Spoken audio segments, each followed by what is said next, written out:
Welcome, students, alumni, business relations. Welcome to this first webinar organized by the Master Learning and Development in Organizations. For this first webinar, we have been inviting one of our alumni, Simeon De Smet, who is an expert in learning analytics. So today we're going to be talking about learning analytics, the what, the why, and the how to get started with learning analytics. For this webinar, we have been choosing for a moderation setup, meaning that we have been preparing some core questions for Simeon, but also leaving a lot of room for you to add your questions. You can simply post your questions below the video. So please let us know what your questions are or what you think. But before really getting started, Simeon, can I ask you to shortly introduce yourself and what are you doing exactly? Absolutely. Well, first of all, I'd like to say thank you to the university for allowing me to come here and have this conversation. So that's absolutely fantastic. So my name is Simeon De Smet. I work as a learning solutions consultant for the Learning Hub in Belgium. What we do ranges from content creation to the implementation and guidance of customers towards learning technology. And that ranges from helping them select them to actually implementing them. And below all this, we support all our activities with some learning analytics. Right. Now, at the moment, I'm full-time working for a customer, and this customer is Swift, the world leader in international banking transfers. What I do here, or my role here, is to improve the system, improve their learning management system towards customers, to make sure that customers have the best learning experience possible, as well as actually learning as much as they can. And I support all this by doing some learning analytics underneath that to make sure that we make the right decisions and make the right improvements to the system. Okay. What was the reason for Swift to implement such a learning management system? Right, so the main reason for them was they're a global company, so they are active in pretty much every country in the world. And they needed a better outreach to their customers to make sure that their customers were really learning more about their systems and how to implement them properly and to do this in a secure way as well. That was really the main reason why Swift is using this learning management system and why they moved to that over classroom training. Okay. Right. You were saying we connect learning analytics to that. Can you shortly explain us what learning analytics is all about? How would you define learning analytics? Because it became quite a buzzword. It's quite a fashionable word for the moment. Right, exactly. What is it exactly, learning analytics? Well, you're right when you say it's a buzzword. I think for the last 3 or 4 years when you go to conferences, you really see learning analytics everywhere, but nobody really explains what it is or how they're doing it, or they tend to just show you a flashy dashboard and they call that learning analytics. So what learning analytics really is to me is the analyzing of learner behavior. And when we're talking about learning behavior, we're talking people's interactions with systems or people's interaction with the content. So it's not only really their behavior, but it's also all the supporting actions around learning. Right, so this can be, for example, registering to a course online. That's a learning supporting behavior. You're not actually learning, but you're showing an intent to learn. That's, for example, what that is. So not only learning behavior, also the conditions around that. Is it something that happens solely online, or is it offline as well? Right, so this happens everywhere, right? Even for offline or classroom training at the moment, you even follow, you still register to a course somewhere online. Right? Most companies will have either an Excel file or they'll have a system that will allow you to register to something. That being said, the actual data collection or the collection of information during the classroom is sometimes a bit more tricky. Why? Because it tends to be a bit more subjective because somebody is taking this data or observing this data and putting it into a system somewhere. So personally, I don't have that much experience with the classroom data because I mainly focus in the online world of online learning and e-learning. But yeah, I have dabbled a bit, and my colleagues for sure have had some interesting analysis on it, yes. Okay. We have been defining learning analytics. The next question is then, why should we be interested in learning analytics? Why should we be using it or doing it? Right, so I think, first of all, learning and development has become such a ubiquitous thing in our lives. If we see how fast the world is developing in terms of technology, in terms of societal changes, learning development has is starting to play a larger role in companies, because you just need to train people more and you need to stay up to date faster. Now, how does learning analytics come into this? Is really to make data-driven decisions, right? To make sure that you're improving the system in the right way, or that you're improving your processes in the right way, or that people have issues with content and they can't get through it, and you identify these issues and you continue with that. I think that's why it's really, really important to do this learning analytics, because it really helps you make the right decisions when moving forward. Yeah. So really the data-driven decisions are right. Putting learning analytics high on the agenda of many organizations. Right. Shall we look into some questions already? Are there already some questions? No, not yet. That doesn't matter, because I have another question. Great. If we know the what is learning analytics, we know the why we should be using it. I can imagine that the viewers, while enjoying lunch probably, are asking themselves, okay, but if I want to start doing learning analytics now, what is the first step to take then? How do I start when I want to do learning analytics? I think that's a very good question. The first thing you really need to do is not be afraid of trying, right? With a couple of basic analyses, you can get pretty far. We're not looking to predict how people are going to learn 2 years in the future. No, I think the good place to start is really the descriptive side of what's the situation now, right? So you need to start with an issue, or you're looking at a KPI, or you've got some feedback from learners, and then you're going to look for that information, or how that problem or issue or KPI is manifesting in your system that you're using to track it.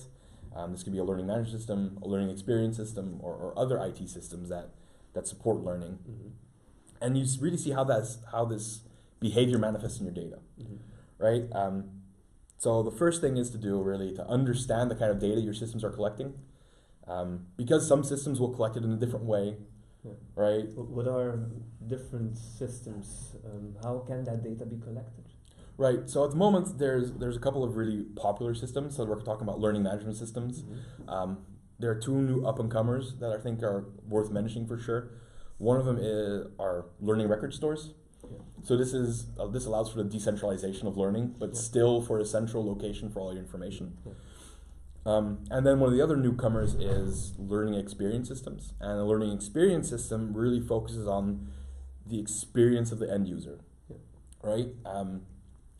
So they all collect data, but they might collect it in a different way, or they might have different master data, or it's really that's why it's really important to understand what your data is, how it's collected, and how it manifests in your data. And what would be an example of such a typical data that you can collect? For example, in the learning experience system, what is typical data we could work with? I think that's a good question. So the learning experience system really focuses on the experience. So most likely they'll track how long people are actually in the system, how much content have they consumed, when they registered, when they completed it, how long do they stay in the system. This type of thing is something that they regularly consume. Okay, good. That's clear. And then understanding that data is important, you were saying, and don't be afraid of collecting that data. Right. I can imagine that there is a lot of data available on the learning behavior, but also on those conditions for learning. Right. What are now typical proxy measures then? Right. So a proxy measure is really there to measure the type of behavior.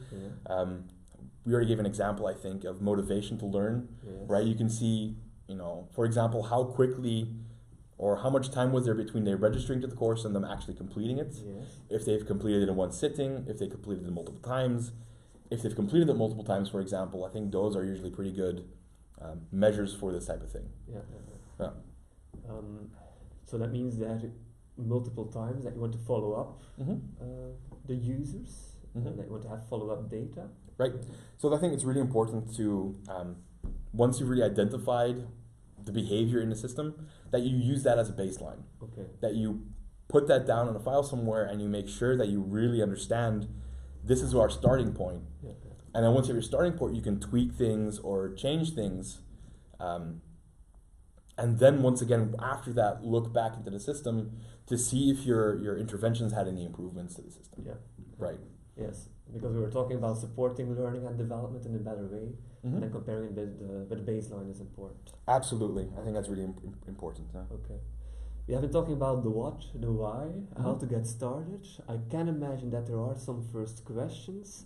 And luckily we have some backup help here from Niels, who is sending us one question from Annette de Vos. What data are you particularly interested in to capture? We have been touching upon it a little bit already. Can you Mhm. maybe elaborate on that? Absolutely. I think that's a very good question. The data you're looking to capture, I think, it depends on what the question is or what you're trying to improve. Yeah. Right? Just collecting data for the sense of collecting data may not always be very useful. Mm-hmm. If you're looking to improve the content itself, you may, for example, want to look at how long do people stay on this slide of knee learning? Mm-hmm. Or how long does it actually take them to complete it? Is that off of our estimates? Are we missing something? How well did they score on an exam? Were there sections that they didn't do very well on? Should we maybe readdress that in our training? Yeah. That type of thing. And I think those are really interesting to look at. But for other types of things, for example, if you're looking at cost reduction, Yeah. you're looking maybe at dropout rates for people. If people are not showing up to training, why is that? How is that? Can you do anything about that? I think those are also really interesting things to look at. Okay. Okay. Some examples of how we can use or collect data Right. depending on the purpose you have Right. in mind. Right. Yeah. And I think, a lot of learning management systems out there collect a wide variety of data Mm-hmm. that are going to be very useful in any case. And this goes for learning management systems to learning experience systems to learning record stores and other sources, of course. Okay. Maybe we have to talk about that a little bit. Can you give us some examples of things you have been doing in the past on how you were using learning analytics Right. Yeah. to Absolutely. realize a certain purpose? Oh, absolutely. So one of the more interesting things that we've done is a cluster analysis. Mm-hmm. Now this might sound scary, but it really isn't. It's relatively easy to do. So what this actually is, what we did, we mapped how people were consuming courses, or more importantly, what courses they were consuming when. Mm-hmm. Based on this information, we created a sort of a spider web Mm-hmm. with different clusters in it to see which courses belong together. Right? Why did we do this? We actually wanted to see if our groupings of courses made sense or not. If we were doing the right thing, if we were grouping the courses the right way or not. And I think one of the more interesting results that came from this really was how some users, or a significant amount of users or learners, were grouping different courses together than we expected. Okay. So what did we actually do with that information? We created a new curriculum in our system because we thought, hey, they think it's relevant, therefore other learners may find that relevant too. Hmm. I think that was one of the quite an impactful study. Yeah, it's really a bottom-up approach, looking at what the user Exactly. is grouping and then using his experience to set Exactly. up a new trajectory or a new curriculum. Absolutely. We Yeah. try to always start from the learning experience. Yeah. We want to make sure that they're finding what they need to, that they're doing what they want to, Mhm. and how that they can do it as efficiently and quickly as possible. Because Yeah. everybody's busy nowadays. Everybody's Yeah. busy with work. Absolutely. Yeah. Maybe another example Yes, yes. another example would be interesting is something that we worked on together with the university last year. Mhm. We had a team of students that came in and they did a distributed network analysis. Once again, it sounds really scary, but what this actually is, it is mapping how people go through the system. So where do they log in? How do they continue? And eventually, where do they leave the system? Right? How do they log out? So why do we want to know this? Because we felt that we noticed that the amount of time people were spending in the system wasn't necessarily as long as we would hoped or as we expected. Mhm. So that's why we actually looked at this information and say, hey, how are people actually going through the system? How are they finding what they need to find? And some really interesting results came out of that because we mapped how people flowed through the system and more specifically where they were leaving. And they were tending to leave once they followed the course or once they started the course because it tended to be a dead end. So we were looking at why was this happening? Yeah. Why were they leaving after a course? Why weren't they going to somewhere else? Mhm. It's because at the end of the course there weren't any links or suggestions to go anywhere else. Yeah. So the learning analytics was really showing you, we need to come up with links to other courses, because just finishing one course might mean that they stop using the system. Exactly. We wanted to lower the barrier to continue learning in the system. Yeah. Okay. Good example as well. In the meantime, more questions came in.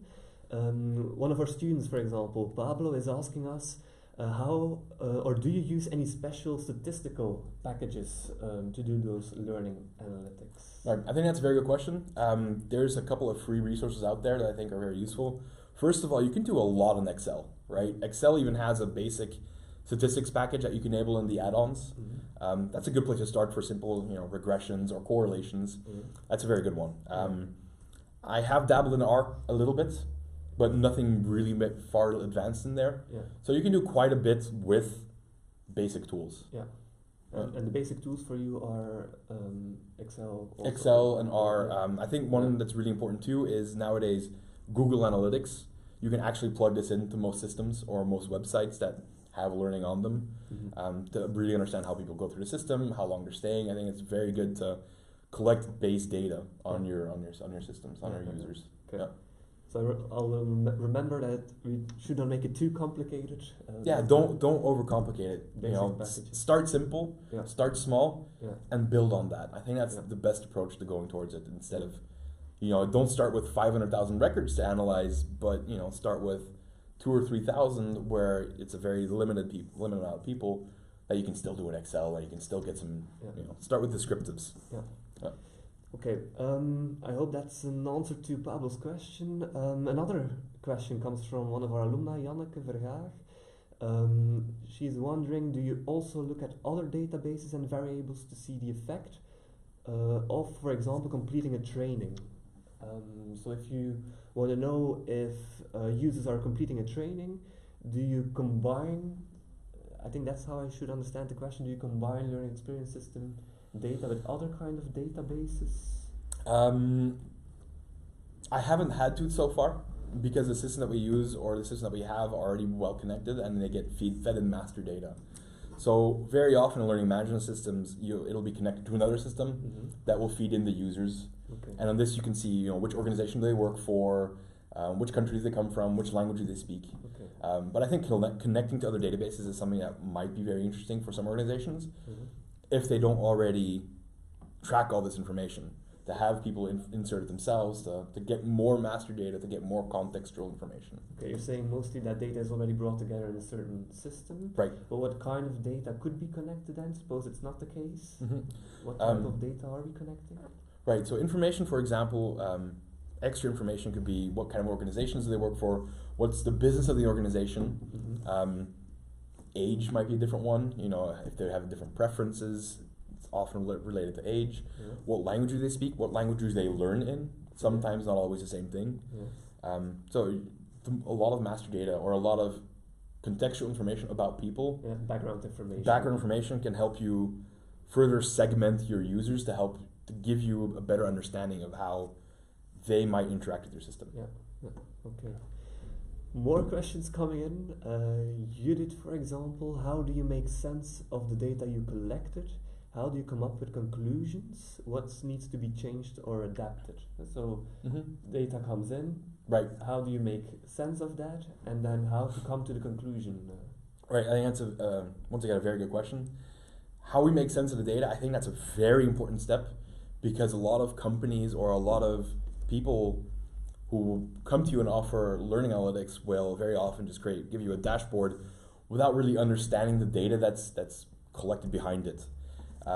So what I tend to do, I tend to have a workshop with a colleague or two to really say, hey, is this really what it is, what I'm thinking I'm looking at? Or why is the data collected this way? Or what's this pattern? So we tend to have a workshop or a workshop together where we brainstorm, hey, is this actually what we're looking for? Right? So you at least have a soundboard with colleagues, so you don't immediately go off of your assumption, or you have somebody to help you challenge your assumption on what this data is actually looking for. So really keeping the purpose in mind. Right, exactly. Why are we doing this? Exactly. So very often you may have incomplete data, or the data isn't exactly collected in the way you thought it was, and your assumption or your pre-existing notion of why the data is that way might still color how you will deal with it afterwards. So it's really important to have a sounding board, to talk to somebody, to really analyze, is this really what I'm thinking, what it is, what I think I'm looking at? Because from my personal experience, it isn't always the case. Okay. Right. What is such a typical understanding? Right, so an example that I had is people have a bunch of login dates, so how many times they logged in, but they didn't have any logout dates, right? And then you're racking your brain, why do some people have a logout date and why do some others don't? So after some workshops and understanding of how is this happening, we realized that if you don't actually log out of the system, if you don't hit the logout button, it just times you out and then it doesn't get collected. Okay. It's one of those things where you think, why is this happening? It could be useful to know when people are logging out, while they may leave, but you just don't know because they've just close the browser or whatever. Yeah. Okay. Their session might still be alive, but they might not be there. Yeah. And then the second part of the question is how to come really to those conclusions. What you have been looking into the data, are we looking at the right data given the purpose we have in mind?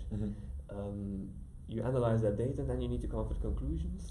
Right, so I tend to be very cautious with the conclusions because if we're looking at descriptive statistics, it's really hard to say this leads to that, right? So the type of conclusion I tend to take is a rather broad one, to make sure that we can look further once we have a better idea, and once we see if there's actually been any change, right? What we'll often do, not only will we look at the data, but we will also look at, we'll ask people questions. We'll actually send out a survey where we ask, did you feel a difference here, or do you feel like you've learned more? Or after 3 months, we may send a survey to the manager where we ask, did this person apply what they learned, that type of thing. And then we see if that reflects in the data as well to see if we've actually found the proper proxy measure. Okay. So at some point, it's a very good idea to try and confirm that your proxy measure is still measuring what you think it's measuring. Yeah. Right. Okay. Yeah, good question. Yeah. Some of our viewers are wondering, and we need to clarify that first before continuing, like Philip Portion, one of our students as well. What is now the difference between a learning management system and a learning experience system? Right. Or is there none? First of all, I think that's a really good question, because the line can be sometimes a bit vague between the difference between a learning management system and a learning experience system. The emphasis of a learning management system is really the processes and the making sure people are compliant. And lately, they have been pivoting more as well towards making the experience a lot better for people. The learning experience systems, they started off, in my opinion, I think that they started off as a lightweight version, a learning management system where you have one track in mind and people get a link to that track and they continue it. So it's not that, it's much less the processes behind the learning, but more like, here's your learning and we've designed a good experience around it for you. Okay. So I think the emphasis really is, in the market in general, has shifted towards compliancy, data collection, all this kind of stuff, because most systems do that anyway, to making sure the experience of the learner is becoming more paramount, really. Okay. Yeah. Okay. So they keep on being very well connected. Exactly, and I think they're starting to move more towards each other. Yeah. Yeah. Okay. There was another question from Annette. Do you have experience with learning analytics and informal learning? Right. I think that's a very, very good question. First of all, because informal learning is not something you can feel. It's people talking to each other, people learning from each other. And formalizing that is very often still the way of getting some data about it. So this could be, for example, you could have a shadowing program where at the end they have to have they type in what they learned, and that gets checked up after 3 months, that type of thing. So the way of still doing this, or really to collect any data on it, is still formalizing in some way. But there's a balance there, right? If you formalize this training, it's not necessarily informal anymore. It's not just a discussion, it's something that's been put into a system and you feel pressure on it. Yeah. So I think there's a good balance there. I think the responsibility is of administrators then, to use that information wisely, to just make sure that they are tracking it, that it's something that's personally for themselves, and it's not something that, for example, shows up in their performance review, for example. To take the pressure a bit off of that. Right. Yeah, that's the difficult balance. It's a very difficult balance because we like to track stuff. We like to know what employees are doing or what students are doing, to make sure that we're doing the right thing. But that can also sometimes give the big brother effect, and that can have a bad effect as well. It's a hard balance though, or hard line to walk. Yeah, informal learning is quite effective for professional development, but Exactly. if you formalize it, is it still the case? Exactly. I think that's it's hard to really collect data on something that is naturally occurring, because you can't really have a camera that sits on you, because once again you're formalizing it. How do you collect something that is not formal? I think it's still an issue that needs some sort of addressing, and I don't personally have the perfect answer for it. Right. Yeah, but I hope Annette is still quite happy with our answer. Still, a lot of questions are coming in, and I will go to the questions in just 1 minute again. But we started off a few minutes ago already with some interesting examples. You were talking about cluster analysis and distributed network analysis. You brought some more examples. Right. So another example, what we did, or the whole goal was to understand who our learners actually are. Right? Who are they? What's their background? Why are they coming into the system? So we tried to find some of these patterns in the systems that maybe people from larger organizations would spend more time on it, for example. So what we did, we plotted the amount of times people logged in 1 year, to which type of organization they were in. And sadly, we really didn't find any conclusion out of that one. So don't be disheartened when you don't find something, because sometimes that just happens. Our next step is really to segment a bit further, maybe to add country or geographical region in there to see if we can still find a pattern. So it's not because you don't find anything. Right. You might just have to dig a little deeper, or the data is there, or you're just not interpreting it correctly. There can be a bunch of reasons why you're not seeing what you want to be seeing. And do we need a certain amount of data to be able to do good learning analytics? Well, it's one of these things where more data is always better. But you can start with relatively low amounts of data, right? A couple thousand maybe records. That'll give you a really, really good idea already. It all depends on what you're looking at. Once again, if you're looking for something really specific, you might have less data. But that, then be careful with your conclusions. And depending on the kind of analysis you want to do as well. Exactly. Another example, or shall we look into some? No, I have one more really good example. It's not one that I did. It's one of my colleagues in a previous organization that he worked for.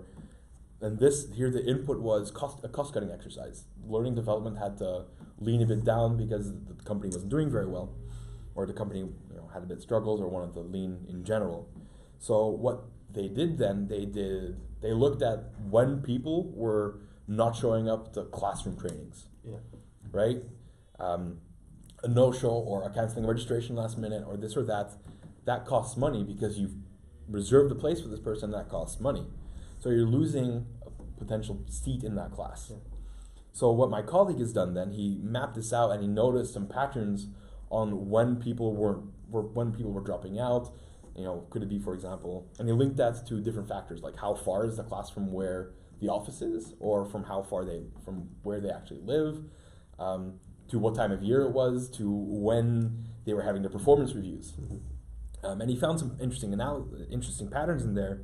And then what he did with that, he would start overbooking a classroom, like airliners overbook seats in their airplanes because they estimate that some people just won't show up, to quite some excess. So they had to organize less trainings. Therefore, they were able to cut costs quite significantly. And that was a really interesting one that I absolutely wanted to mention. It was a really interesting analysis. Good example. In the meantime, more questions coming in. What is the importance of design thinking in learning analytics? Right. So you're looking at the design. If I understood the question correctly, right? You need to design something based on the end user, the learner. Yes. Right? The whole idea is to improve their experience. Yeah, and to improve the design. And improve the design of the programs or whatever you're trying to improve. Yes. It could be, reduce the amount of clicks people have to make to get to a course, for example. Yeah. So really designing that type of thing, it should be learner-centric, in my opinion. Yeah, yeah. Sometimes it's just not possible. Like, for example, my last exercise, cost-cutting exercise had to happen. Yeah. Right? But you want to do that in the most efficient way possible without losing any quality. Yeah.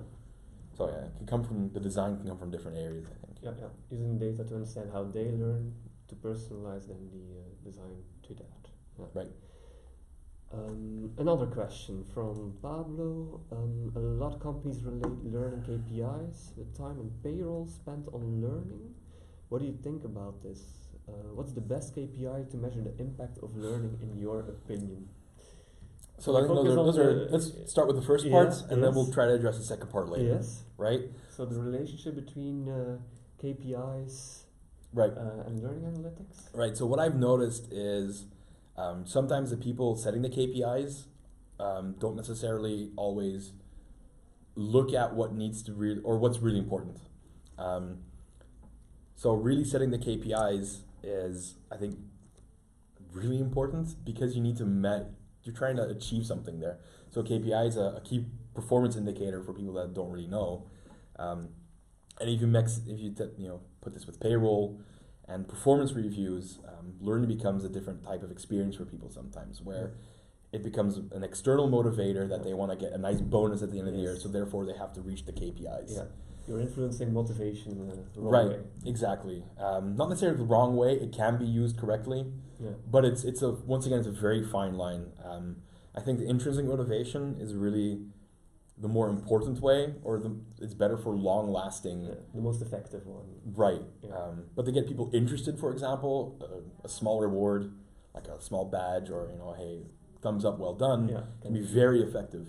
But linking it to payroll, I think, is a dangerous road to go down, because then you're really linking, how much you've learned or how well you've done to money, which can be good for some people, but for other people can be demotivating. Yeah. Okay. And I think the second part of that question. Yes. If you go back to the second part, that part was on the best KPIs to measure the impact of learning. Right. That's a really difficult question. At the end of the day, you're really looking if people have learned, and more specifically what they've applied, if they've applied what they've learned. There are different ways of doing this. First of all, I think testing, right? It's one of the old ways to actually see if somebody's learned something.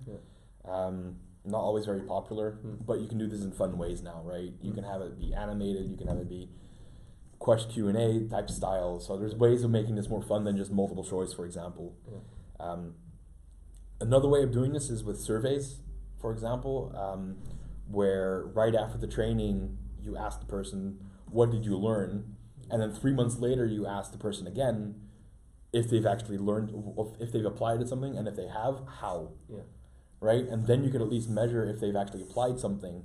And I think at the end of the day, that's really the goal of training people, is to change how they're doing things and to improve their influence the learning behavior. Exactly. That's the ultimate goal right here. Okay. But it's a really difficult question, because how do you measure training? Right? It's not an easy one. Definitely not. But you're saying the traditional testing and how it is set up in those online learning platforms, right, is different still, or might be experienced. Right. It can, people associate exams with stress, and I have to pass this because I have to be compliant.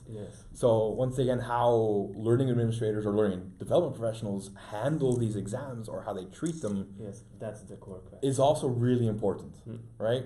So if they, for example, punish people for not passing, people are going to be less motivated because they're afraid to fail.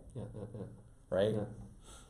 Okay, happy to read that people are liking my new haircut, but there are also more serious questions. Excel is used to analyze data, but what are other toolkits? We have been discussing that a little bit, because we were talking about R, SPSS, Google Analytics. But also, what about Qualtrics, for example, or using interviews? Right, so I think it's qualitative interviews. Qualitative interviews, So we haven't really done this that much because we're already collecting so much data in our system. So what we will do, we will send out surveys every once in a while to key users and to look at this type of thing. But from my experience, it is really start with the data you already have. Because these systems really collect a lot of data, and that will tell you a lot already. So start with that, and then if you're not sure afterwards, or if you'd like to confirm, you can use qualitative interviews. Once again, I work in a business context. We don't always have time to ring up a customer, or we're not always allowed to ring up a customer, specifically because of the new GDPR legislation, where we just can't call up somebody and ask questions because we see that certain behavior. So we have to also take that into account as well. Okay. Are there more questions for now? Janneke, for example, from one of the colleagues watching, do you have an example where you used learning analytics to improve the learning culture? Right. So we have tried to measure the learning culture through learning analytics. But learning analytics itself doesn't really influence something. You're really just looking at if you can see that behavioral change in there. So for example, one of the initiatives that we've done with another organization is we had a contest about creating your own curriculum. For example, an IT department will know what they need to know for their development tracks, and then they had a voting contest between them. So we could see their interactions in the system and if they were voting on stuff and whatnot. And then at the end, they were rewarded with they were able to name their own curriculum at the end. So this is a culture initiative that we try to make it more fun, to make sure that that they were actually looking at what they really needed to learn. Because I believe still that they know what they need to know better than I would, for example. Because I'm not a database specialist, or I'm not a cybersecurity specialist.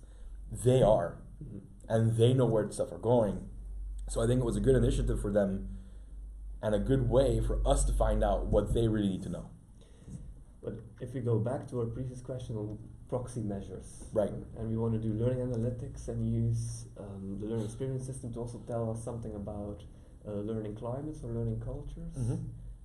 Is that possible, or are we aiming too high now? It's a difficult one. First of all, you need to define what is a good learning culture. For example, it could be organizations that allow people, that give them more time to actually learn stuff and do stuff purely out of interest and not because they have to. It's about resources, time, and space. Right, to make sure that if the companies are allowing for this stuff, you can, for example, confirm that people are using that free time to learn about stuff that are not necessarily immediately affecting their business. So for example, it could be somebody who is working in IT who wants to just improve his presentations. That he gets the room to do that, I think is a good indicator of learning culture. Because if he's afraid to do this, he won't have any interaction at all. So absence of data is still data, right? If you know they're not interacting with it, then you need to understand why they're not doing that. Okay. Other questions? Pablo, for example, is asking for resources on learning analytics. Like if they want to know more about learning analytics later on after this webinar, what should they be reading? That's a very good question. I kind of just started Googling stuff. That's honestly where I started. Hey, I want to know what this does, or how can I measure this? And then I look from there.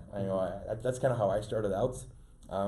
It might be worth interesting that in cooperation with the Learning Hub and the Next Learning Valley and the Maastricht University, we will be developing a Mooc together on learning analytics basics. So that's going to be coming sometime this year. So I think that would be a good place to start once we get there.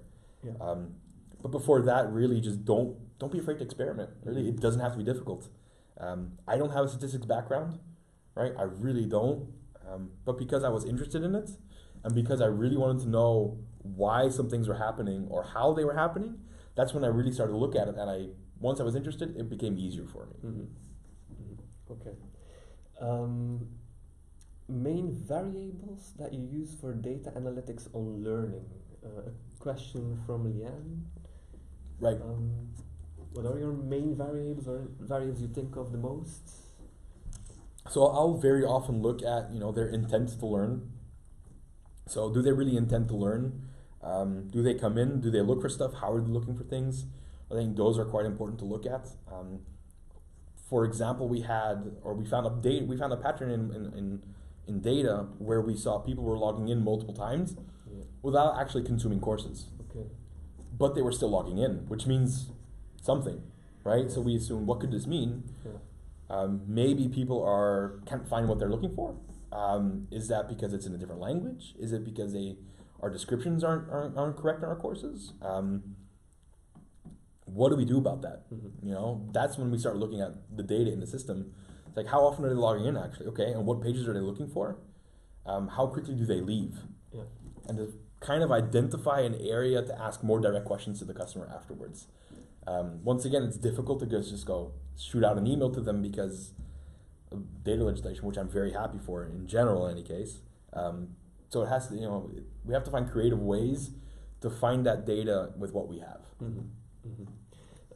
You're actually saying don't look too far. Sometimes looking into login data, looking into the pages they have been visiting, that might be enough already. That might tell you a lot about learning.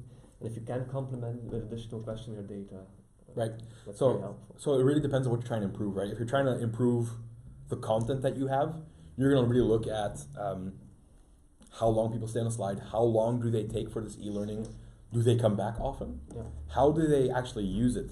From our experience, we've had people retake the course a lot of times and then go to a specific slide because that is a slide that has a lot of information on it.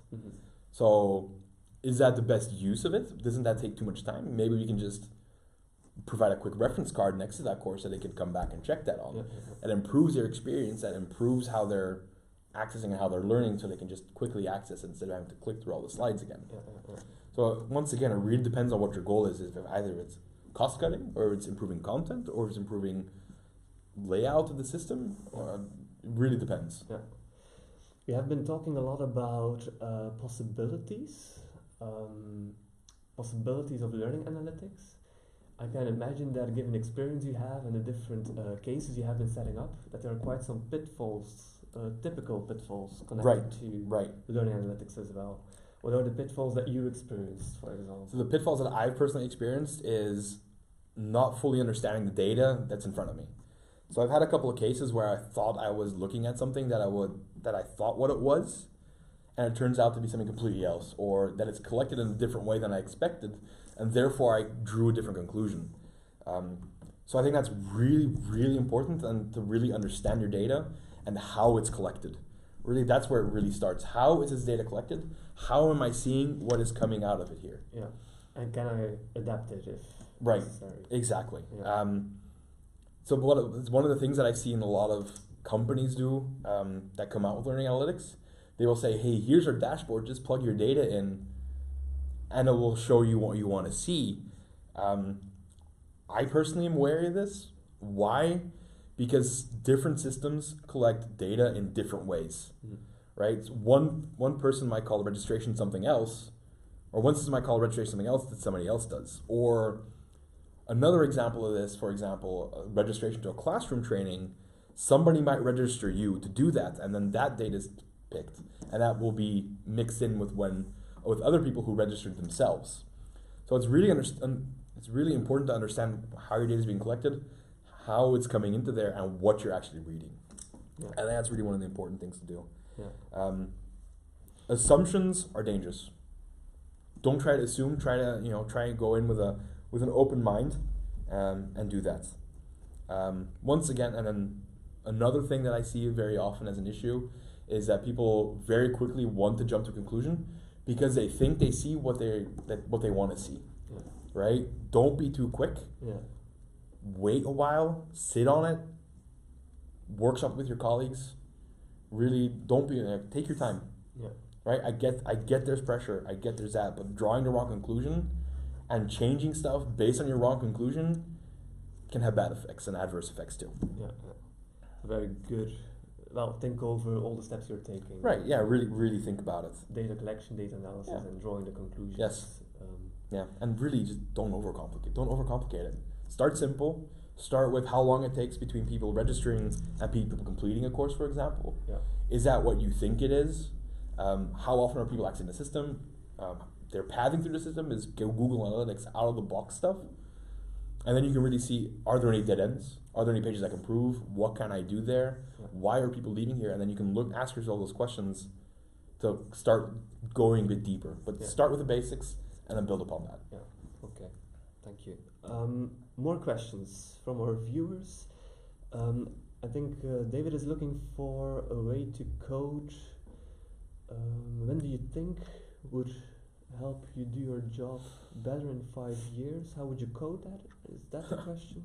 I think that's a very good question. Yeah. What skills should I be building to do my job on learning analytics Yes. better in the future? I think some programming knowledge helps if you want to go into deeper analyses. R has its own language. Yeah. That can be looked at. It isn't that difficult, and even then, there are resources out there that will really help you teach this. Such as? There are free online courses. I'm struggling to find a name now, but if I can't think of it now, I'll post it later. Yeah. Google is also a good resource. Mm-hmm. What I've noticed is that a lot of these big companies, such as Facebook, for example, they have their own R data packages and a guide on how to do everything, which really is interesting. So there's a lot of resources out there. Just look around. Yeah. But definitely the understanding of coding is really important, and also how systems collect information. Yeah. That's, I think, really important. In the future, I think we will migrate a bit more to learning record stores, which basically uses the XAPI format and standard of communication. Mm-hmm. Meaning, yes, it's a communication standard on how content will communicate with your learning record store. Okay. So this is highly programmable. It's mainly done in JavaScript, but there are other ways to do it. And what this does, you can create verbs and actions where everything that people do then can be tracked if you want it to be. Okay. The struggle here is, what do you really want to look? Do you really want to look at every single click people are making? Or do you just care about if they finished it or not? Mm-hmm. That, I think, is a good skill to build, to understand some of that Mm-hmm. and how that works Mm-hmm. and how to collect that data, because it really helps with decentralization of learning sometimes. Okay, but really translating learning into ways of measuring it is a core competence need. Yes, I really think that's important. And, take your time, really. Mm-hmm. Don't be afraid of, hey, I need some more time to sit on this data. It's better to take more time and draw the right conclusions than drawing the wrong ones. Okay. Another question, how do you effectively tell your story to stakeholders in terms of visualizations? Excellent question. So it really depends on who your stakeholder is. Yes. Right? If it's somebody's in IT who's technical, Yeah. numbers are a good way to go. Yeah. If it's higher management who has 5 minutes for you to explain what they're looking at, graphs, charts, data visualizations is an excellent tool. Mm-hmm. But what happens very often with data visualizations, it's easily taken out of context. Right? So framing that and making sure that all the information that they need to draw a right conclusion Mm-hmm. from this graph is very important. That they have all the information, that it's in the legend, and that it's visually appealing, and that they can draw the right conclusion by looking by themselves is increasingly important. Because they will get that PowerPoint and they will maybe, draw a different conclusion that you wanted to. Yeah. So yes, data visualization is a very good way to go, but be careful with how you make this. Yeah. Yeah. Okay, thank you. More questions. People are asking more questions on the Mooc. I will come back to that later on. And then somebody else, Pablo, is asking about performance management systems. Are you in favor of it or not? And is it accurate and objective assessment? That's a good question. Performance management systems are often tacked on to learning management systems because learning is seen as an integral part of performance. Mm-hmm. So that's how and where performance management systems tie into this stuff. It's a double-edged sword, because if you start looking at or start only rewarding people on their performance for their learning and not just because they're learning, it can be detrimental to motivation and this and that kind of stuff. If it's a good idea or not, I don't know. I really don't. It depends on how you're doing it, I think. What would be a good way of doing it? because it goes a bit back to formalizing the informal Right, learning as right. well. You know, at some point, companies want to know how you're performing to see if they, you know, for rewards and you know, if you get a bonus at the end of the year, or how your salary is developed, or you get a promotion or not. So the need for the companies themselves to have it there is important, and it's going to be there regardless if you like it or not. And is that enough already? Just checking if it's there, yes or not, or should we look into what is in there? Right. I think it's also important to look at, you know, how are people are learning. I think it's important to feed the right information in there, because what you can do, you can just you can say, let's sync all the courses that people are following, and you know, if they followed the 20 courses, then they've done a great job. But maybe they're not learning something that's relevant, or they're not applying it, or you know, you need to make sure that you're feeding the right information into that system, so that you can at least make informed decisions on their performance or how they're doing, or this type of thing. Okay. There was another question from Janneke, I think, or from her data specialist. That question was on how do you go with unstructured data? So if you collect unstructured data, Right. For example, user comments, Right. And tracking those conversations, Right. how do you go from there, and how do you analyze that? That's a good question. So a lot of these learning management systems or learning experience platforms have a social component to them, where they can ask questions to the instructor, or if they can talk with each other or solve problems together, that type of thing.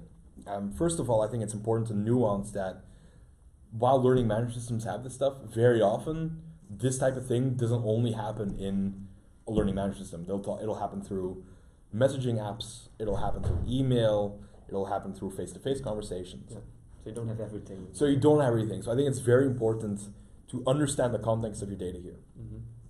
Now, what we've done, for example, word clouds are a simple way to start with, you know, what are the discussions mainly about?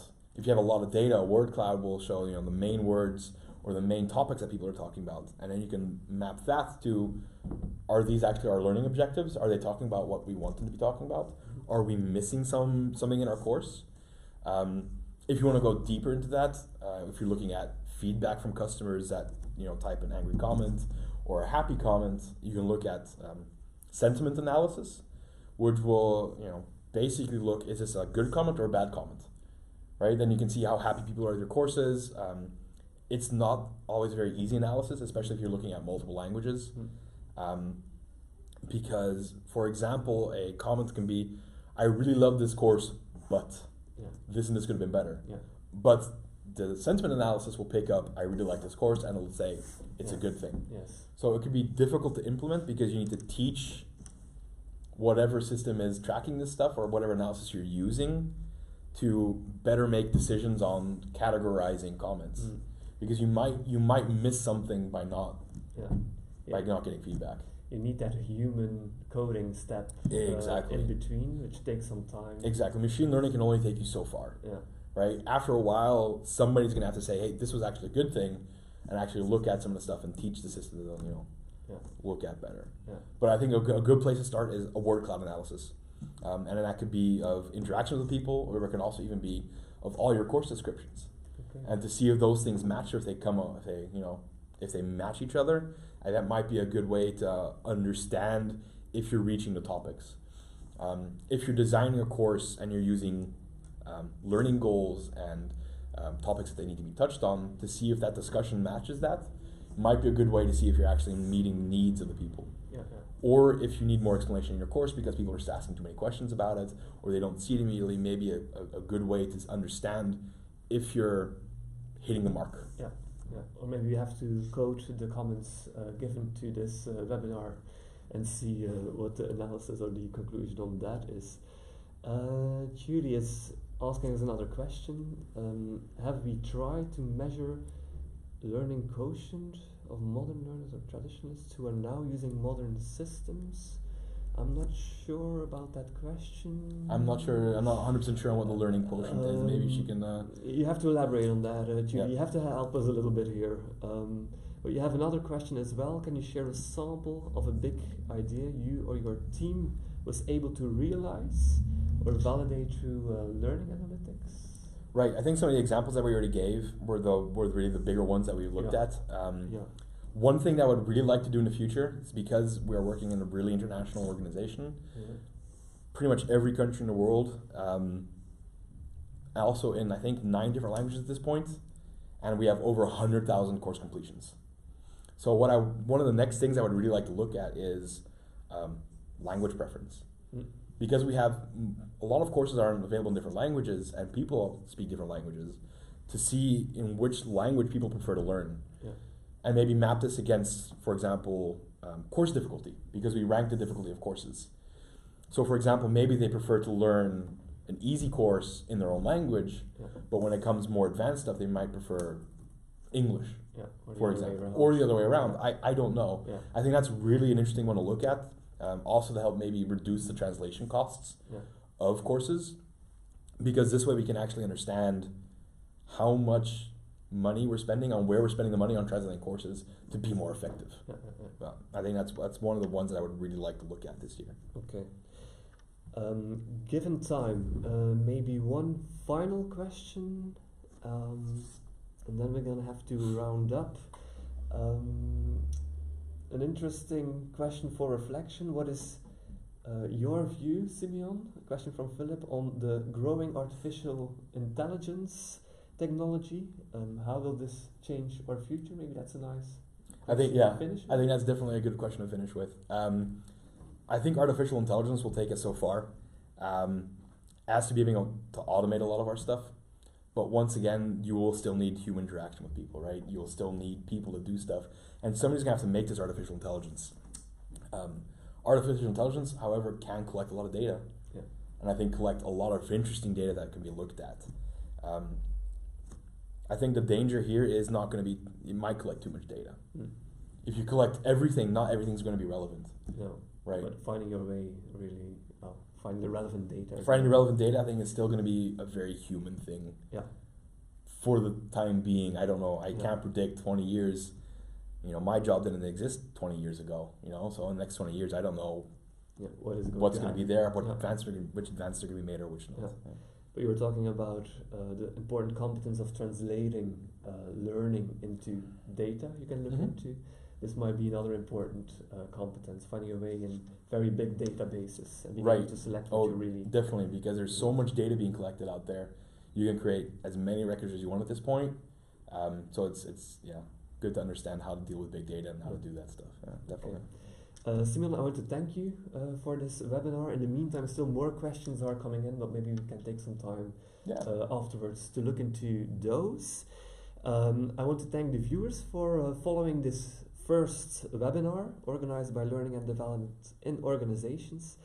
I have to tell you that 2 more webinars are coming up. We have a webinar with Jos van Erp later on from DECP, and he is going to introduce us into L&D in developing countries.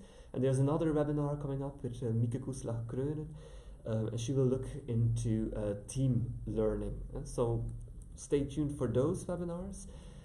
We were talking already a little bit about the Mooc that is going to be set up by the Learning Hub, Next Learning Valley and Maastricht University. That Mooc is coming up in October this year. So we will inform you on that through the known channels, I think about our Facebook pages, LinkedIn. So you will hear more about that later on. Thank you for your questions. It was very nice to experience your motivation and interest through this webinar, and we hope to see you very soon. Thank you. Thank you.